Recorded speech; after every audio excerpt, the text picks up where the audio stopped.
Hello guys, welcome to our channel. Today, let's talk about a good topic, EMUI.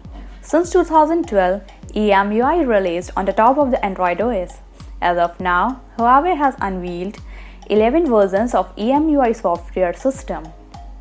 However, the company may not release any more new versions of EMUI in the future as it plans to shift all of its devices to HarmonyOS 2 operating system.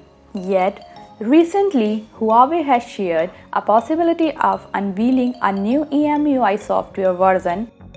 The PC Manager app is showing important requirement notes on the application which reads, "Make sure that your phone's operating system has been updated to EMUI 12 or later version."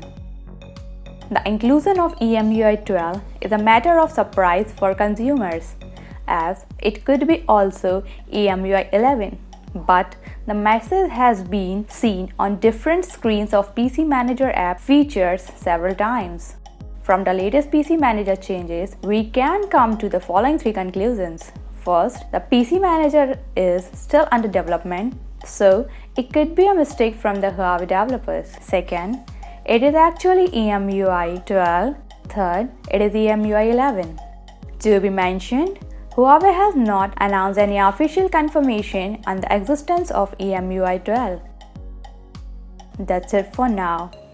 If you like this video, press the like button, comment below, or press the bell icon and subscribe to our channel. And don't forget to visit HuaweiCentral.com.